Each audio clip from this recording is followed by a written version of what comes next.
Não tá colorido, com muita cor, mas a sua boca apresenta meio rosada. Ah, bom, tá, eu vou desligar a câmera de qualquer jeito, é que meu telefone vai pifar. Muito bem, gente, vamos começar. Carlos, você quer abrir? Bom dia a todos, muito obrigado por estarem presentes. Mais uma ocasião que a gente tem para poder estarmos junto, mais próximo da palavra do Senhor. Mais uma semana está dedicando esse seu tempo a nós. Seguramente faz com que a semana comece melhor para cada um de nós. A palavra é toda sua, meu querido amigo. Muito bem, bom dia a todos também, oficialmente. Sejam bem-vindos. Eu vejo que tem gente entrando que não costumava entrar, isso é muito bom. Nós ampliamos um pouco a nossa lista e, ao mesmo tempo, dizemos sempre que quem não quiser ficar na lista, só fazer ou dar um retorno com a palavra sair e nós entenderemos, de modo que não queremos causar perturbação a ninguém, pelo contrário, abençoar. Gente, hoje nós vamos iniciar uma série de reflexões no Sermão da Montanha. O Sermão da Montanha é talvez o coração da mensagem cristã e uma mensagem que é tão esquecida.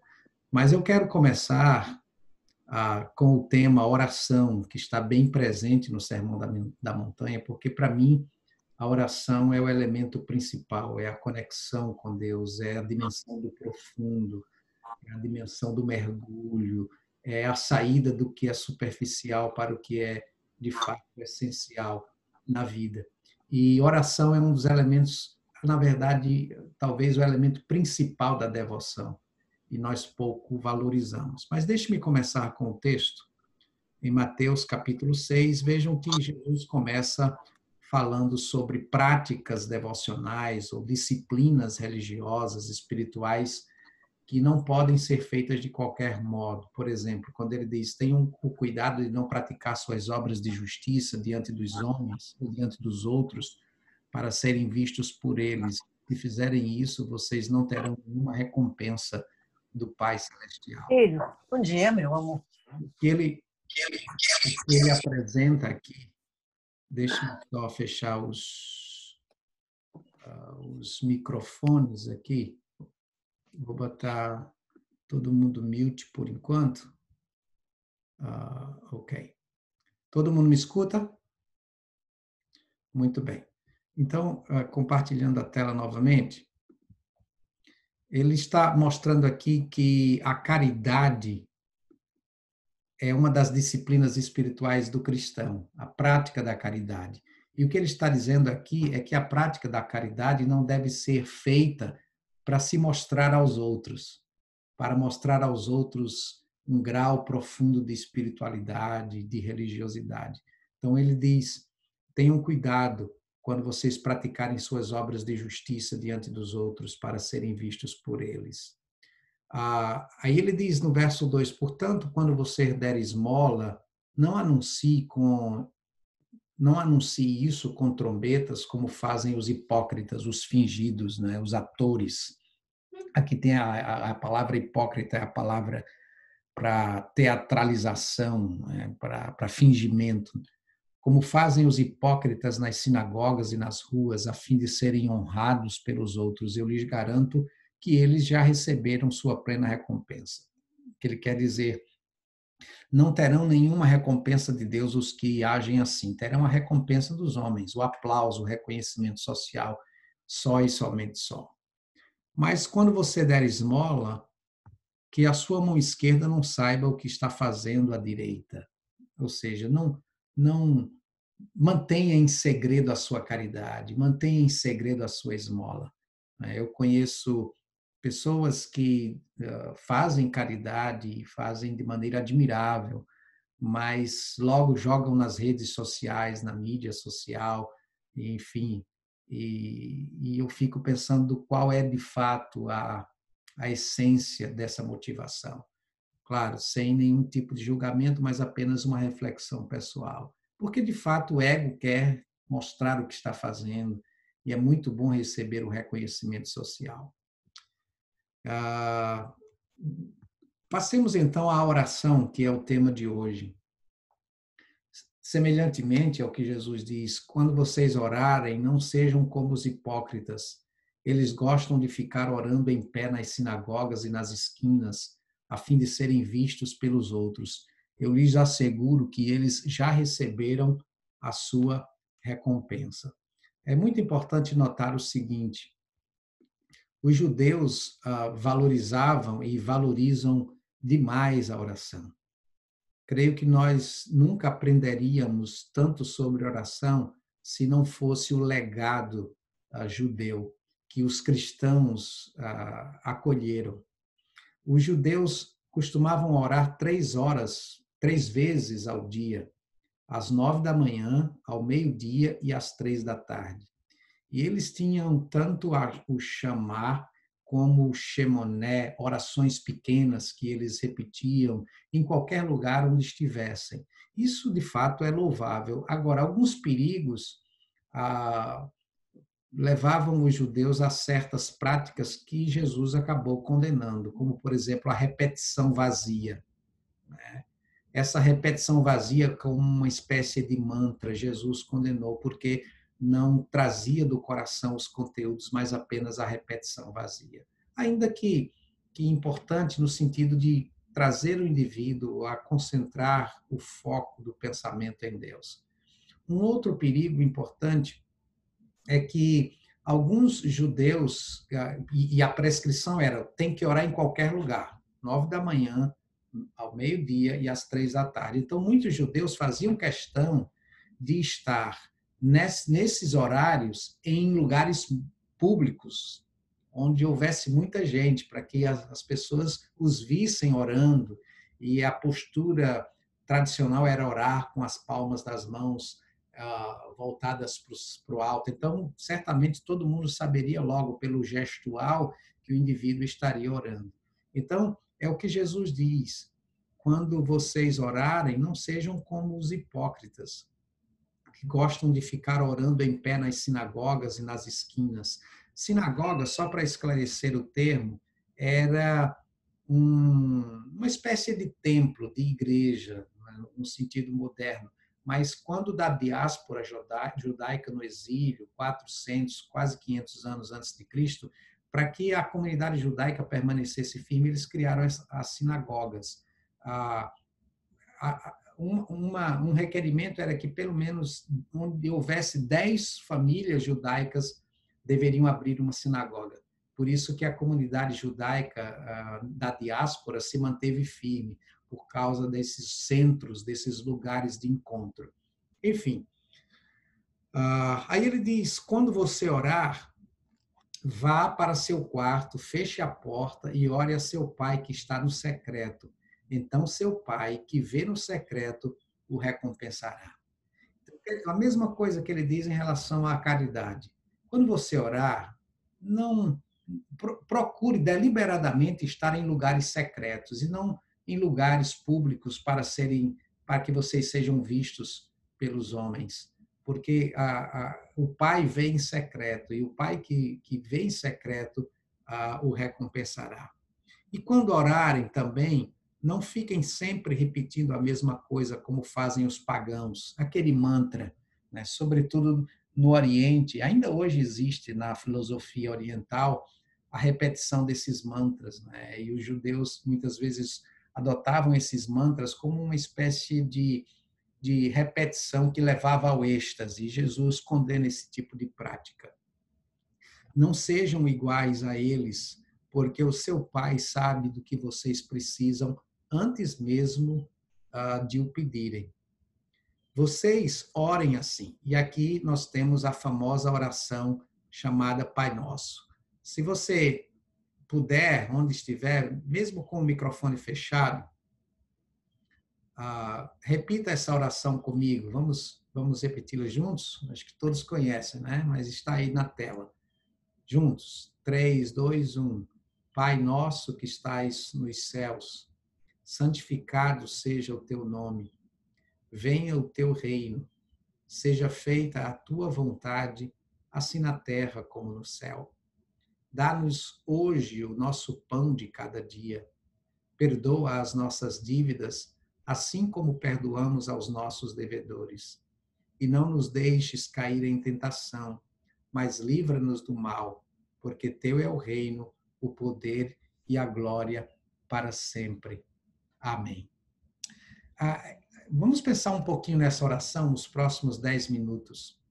A primeira coisa que Jesus nos ensina, e é importante entender isso, essa oração aqui não é necessariamente para ser um mantra, né, para ser repetido, tal qual literalmente está.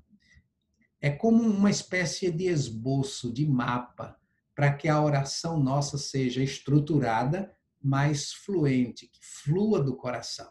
Então, veja só que os 3 primeiros pedidos, as 3 primeiras petições têm a ver com Deus.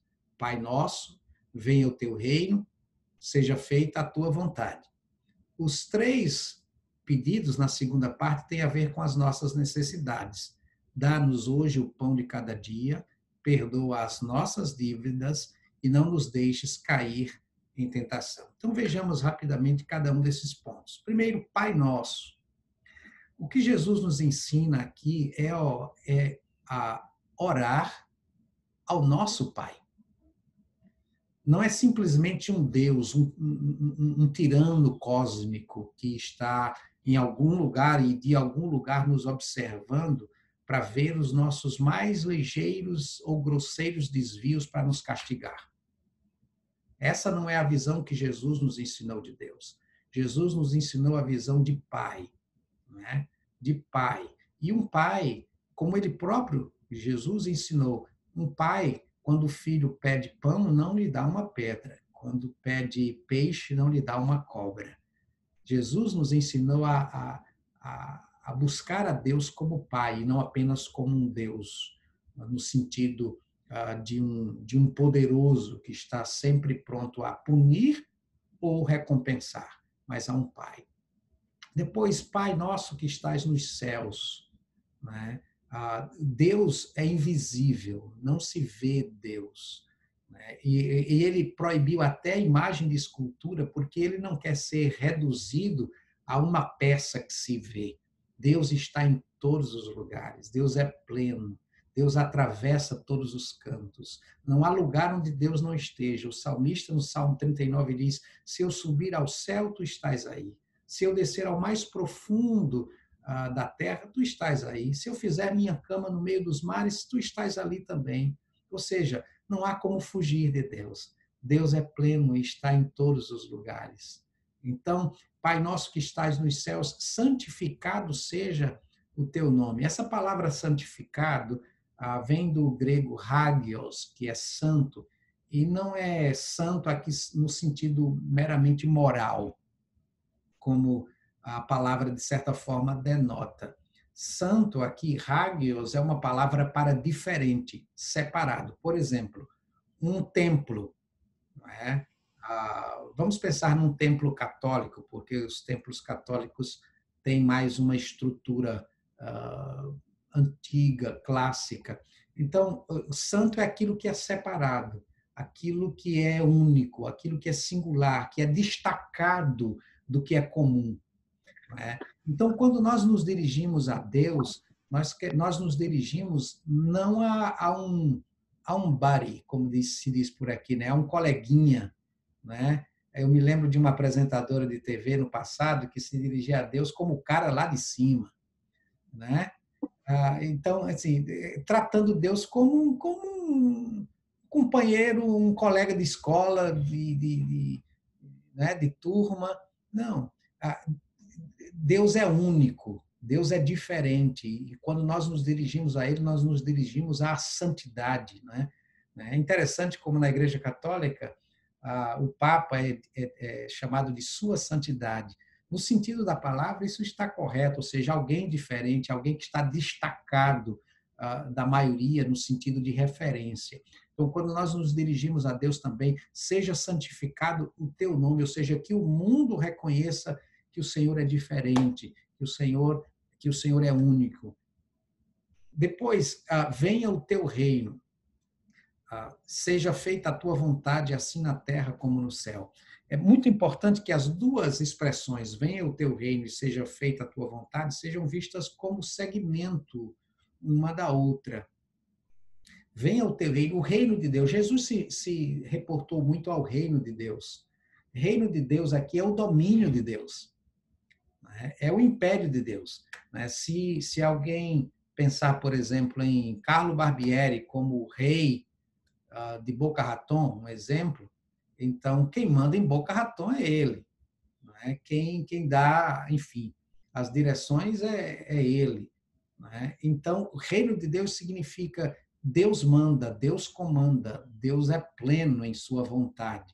Então, venha o teu reino significa que o teu domínio venha sobre nós, no sentido da sociedade, no sentido da minha família, no sentido do meu coração, no sentido dos meus negócios, que tu sejas o rei, que tu sejas o comandante supremo. E por isso seja feita a tua vontade, assim na terra como no céu. Quando nós oramos assim, gente, é muito sério. Porque quando eu digo, venha o teu reino, seja feita a tua vontade, eu estou abrindo mão do meu ego, eu estou abrindo mão daquilo que eu acho que é meu. Até porque o que é meu, entre aspas, não é meu. É emprestado. Eu gosto muito da expressão de Jó, quando ele perdeu tudo que tinha. Ele simplesmente disse, o Senhor o deu, o Senhor o tomou, bendito seja o nome do Senhor. Os estoicos tinham muito isso. Eles tinham a perspectiva de que o que eles tinham não era deles. Sêneca, por exemplo, era bastante rico, mas ele dizia que vivia como quem tinha recebido aquilo para administrar, e não como seu império. Ele dizia, por exemplo, eles prescreviam, quando você perder alguma coisa, não diga eu perdi, diga foi reciclado. Mesmo que seja o seu filho, que você vê morrer, não diga que morreu, que você perdeu, diga que voltou para casa. Enfim, sempre nessa perspectiva de que nada é nosso, de que tudo aqui é temporário, é passageiro. E quando nós temos a perspectiva de que é nosso, nós queremos, nós defendemos aquilo, nós matamos e morremos por aquilo. E quando nós perdemos, nós ficamos desesperados. Quantos homens ricos dão um tiro na cabeça quando perdem a fortuna? Não é? Porque a identidade dessa gente, aliás, a identidade da maioria de nós, pouca gente consegue dar o salto. A gente se cola àquilo que a gente tem. Enfim.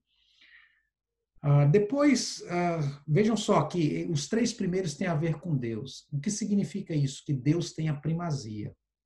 Antes de buscar o pão de cada dia, antes de buscar o perdão dos pecados, a paz nos relacionamentos, antes de pedir para ser livrado do mal, a atenção a Deus é a primazia, é a prioridade. Depois, dá-nos hoje o nosso pão de cada dia.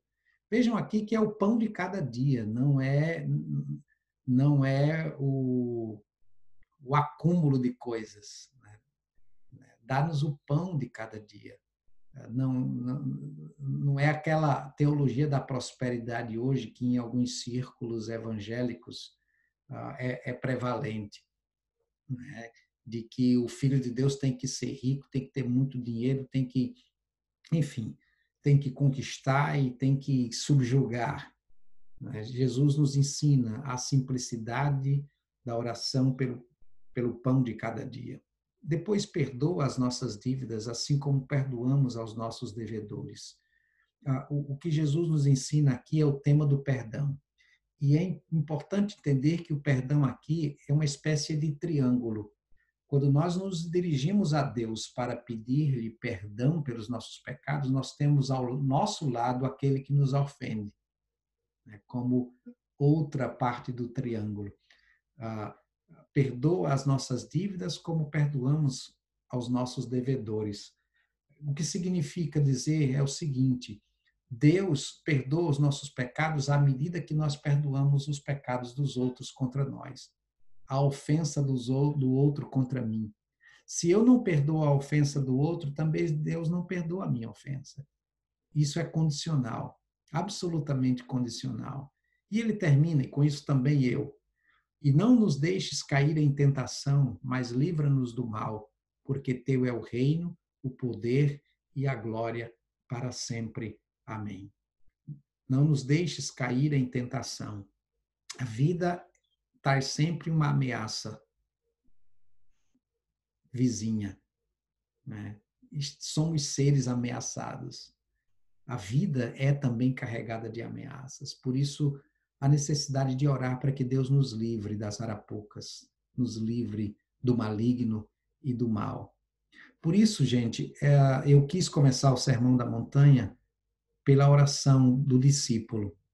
Esse é o tipo de oração que só o discípulo de Jesus faz, porque compreende o que é o reino, o que é a vontade de Deus, compreende o que é repartir. Vejam que ele diz que nós devemos orar ao Pai que é nosso. O Pai não é meu, somente meu. O Pai é nosso. Né? Jesus nos ensina a orar na perspectiva do que é comunitário, do que é coletivo, né? Pelo princípio da alteridade, do encontro. Né? Dá-nos hoje o nosso pão e não o meu pão. Né? Perdoa as nossas ofensas. Então, quando nós nos dirigimos a Deus, nós levamos a humanidade toda com a gente também. Quando nós nos dirigimos a Deus, nós levamos os outros conosco, para que os outros também sejam abençoados, perdoados e participem do reino que é de Deus, que Ele oferece a todos nós. Então, vamos praticar a oração, é de graça, é uma ferramenta tão bela, tão linda, e até psicologicamente é um antídoto para lutar ou vencer a ansiedade, né? A depressão, a falta de sentido, a desesperança. E está aqui em nós esse templo, essa igreja, essa casinha iluminada, como eu costumo dizer, esse lugar dentro de nós, para o qual nós podemos nos dirigir, sendo acolhidos pelo Pai, o Pai que é nosso. Que Deus nos abençoe. Abrindo os microfones, e quem quiser pode participar. Pode abrir o microfone e falar.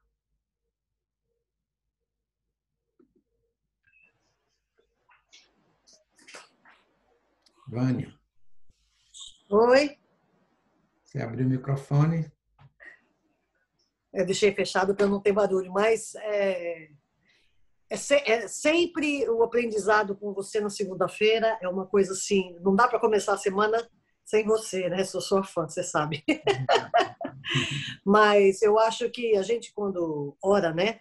Reza, como a gente católicos falam, é como se você fosse transportado para um lugar melhor, a calma, né? Eu amanheço com oração e vou dormir com oração. Às vezes eu estou no carro, estou em oração. Estou em momentos assim difíceis, estou em oração. Então, quando você disse que uma pessoa famosa se refere a Deus como aquele cara lá de cima, talvez eu tenha uma resposta para isso. Você tem uma intimidade tão grande com Deus que ele passa a ser o cara lá de cima. Ele está tão perto de você que você deixa de chamá-lo de Deus para ser alguém da sua intimidade. Então, assim, por mais difícil que sejam os meus momentos, as situações, eu sei que Deus vai me ajudar, eu tenho certeza. Então, nunca me falhou, já me fez sofrer, mas nunca me falhou. Então, talvez, não defendendo a pessoa, mas assim, eu me coloquei meio nesse... Poxa, é tão próximo de mim que eu me dou... como que eu falo? Eu me dou o direito de tratá-lo assim, você entendeu? Uhum. Entendi, Vânia. E, na verdade, eu não quis tecer nenhum comentário. Não, sim. História, né? Eu entendi perfeitamente. Uhum. Foi mais no sentido mesmo da reverência. Sim. Desse temor. Porque quando eu penso na grandeza de Deus, é tão aterrador pensar nessa grandeza de Deus que, embora eu sinta essa intimidade, mas essa troca com Deus sempre carrega essa densidade de temor, de reverência, né, de respeito, enfim, o que não deve causar distanciamento. Eu entendo muito bem o que você está falando e deve ser assim também, né? O próprio Jesus chamava Abba, pai, que Abba é tipo painho, né? Quando Jesus se dirigia a Deus assim, painho, né? Bem baiano mesmo. Quem mais? Até mesmo na família, por exemplo, né, os meus pais, meu pai sempre foi um cara muito firme, muito duro com a gente, né, muito ali, austero, né? Então a gente chamava ele de senhor, benção, pai, benção, mãe, sempre, até hoje eu ainda peço bênção aos meus pais. Já os meus filhos, meus sobrinhos, tratam os pais de você, já é outra, sabe, a brincadeira é uma coisa assim, mudou muito, não que deixe de gostar. Mas, assim, às vezes eu sinto falta um pouco daquela coisa que meu pai, a gente tinha medo, a gente respeitava, justamente como a gente fala com Deus, que você explicou, né? Mas, assim, eu vejo, às vezes, a molecada tratam os pais como se fossem amigos. Então, eu não sei se é bom ou se é ruim, mas é como é, né? Exato, exato. Um pouco de respeito seria melhor, não seria, não, velho? É que a gente tinha medo, né? Imagina, meu pai... Não, acho que medo não precisa. Eu também acho que... meu pai olhava e eu já entendi o que ele queria também, não precisava falar. Mas outra geração. Mas também não precisa ser tão informal como são hoje. Né? Deixe-me só aproveitar e dizer para vocês uma coisa. Mesmo que você não tenha o costume de orar, né, cognitivamente, tecendo palavras, mas o fato de você separar 3 momentos por dia, 5 minutinhos cada, se você ficar em silêncio, em contato com a sua respiração, né, em silêncio diante de Deus, só dizendo, Pai, eu estou em tua presença, acolhe-me, e fique em silêncio ali. Isso é uma maneira de orar. Aliás, uma das maneiras mais eficazes de orar. Mas o que a gente não pode deixar de fazer é deixar de orar. Viver só para o lado de fora. Só diante do barulho das coisas, correndo atrás da vida. E a vida correndo da gente. Né? E aí quando a gente se dá conta, já morreu e fica esperando para ser enterrado aos 90. Morreu no sentido da vida, entendeu? No sentido da vida que flui, dessa fluidez que é importante. A importância do que você está falando é não ficar repetindo as palavras da boca para fora, é falar com você internamente, né? Sem dúvida. Porque a gente vê muito é o pessoal rezar, vira as costas e apronta uma terrível com alguém. Eu falei, porra, por que rezou tanto? Perdeu tempo, né? Não precisava ter feito isso. Ou não precisava ter feito outro. Verdade. Está cheio de gente assim. Né? Verdade. Enfim, então, usem a oração do discípulo, que é a chamada oração do Pai Nosso, como modelo, como mapa. E a partir dali desenvolvam os temas presentes, aqueles 6 temas, e deixem o coração aberto diante de Deus, como conversando com o Pai mesmo, nesse sentido que Vânia fala, da intimidade, da troca. Você não vai escutar Deus. Né? É uma das minhas frustrações. Às vezes isso é infantilismo, sem dúvida. Eu queria escutar a voz de Deus. Mas, às vezes, eu escuto uma intuição, uma inclinação. E isso também é a voz de Deus. A voz de Deus não é a voz de um homem, de uma mulher, enfim. Mas é uma impressão. Quando você sente o coração aproximado de Deus e sente uma inclinação do coração, não deixe de escutar, porque pode ser um viés divino de decisão e de escolha sábia. Tá bom? Muito Mais bom. alguém para terminar? Senão a gente já está chegando às 9. O César quer falar. César, desculpe, é porque eu não consigo ver daqui. Estou precisando trocar de óculos mesmo, mas pode falar, César. Eu falo assim, a questão de orar várias vezes por dia, o que assim eu vejo muito, e uma coisa que me deixa assim meio não incomodado, mas de certa forma as pessoas têm aquele costume atrela a palavra de fazer uma oração, orar no sentido de pedir sempre alguma coisa. Eu acho que as pessoas tinham que aprender mais a fazer esses momentos de oração, mas no sentido de agradecer as coisas que teve. Porque sempre você fala, pessoal, porque eu vou orar, vou rezar para isso, vou rezar para aquilo, mas sempre no sentido de pedir alguma coisa. Eu acho que é o contrário, a gente tem que fazer mais orações no sentido de agradecer mesmo, né? Sem dúvida. Bem lembrado, César. Agradecer. Eu vou trazer um dia aqui esse tema, gratidão, e o exercício da gratidão.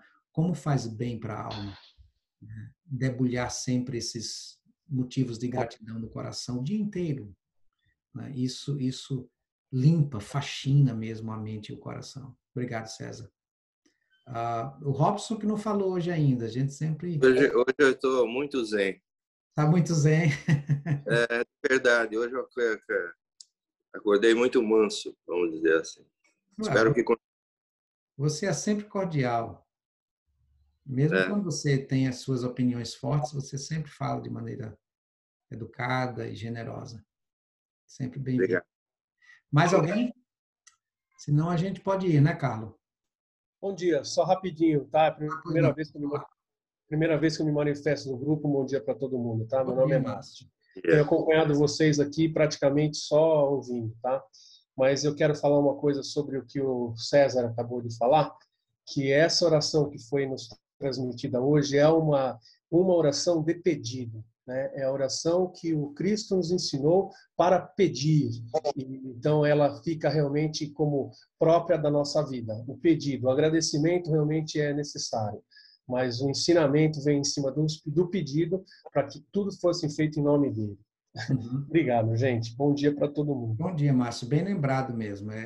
Sempre há pedidos ali, como talvez até Jesus nos ensinando. Ele ensinou os discípulos, porque a gente não sabe orar como convém. A gente acaba pedindo demais e pedindo aquilo que não é pertinente. Tiago diz, vocês pedem e não recebem porque pedem mal, para gastarem nos seus próprios deleites, seja de maneira egoísta. Enfim. Gente, muito obrigado por terem participado. Espero que vocês tenham uma semana muito abençoada. Façam dessa semana um tempo de exercício de oração. Estejam próximos de Deus e vocês vão ver como o Pai que Ele é e como Ele responde das maneiras mais inusitadas, né? Mas Ele sempre responde. Deus abençoe vocês. Fiquem em paz. Uma semana muito produtiva e abençoada. A todos. Amém. Obrigado. Boa semana a todos. Amém. Tchau, tchau. Tchau, tchau.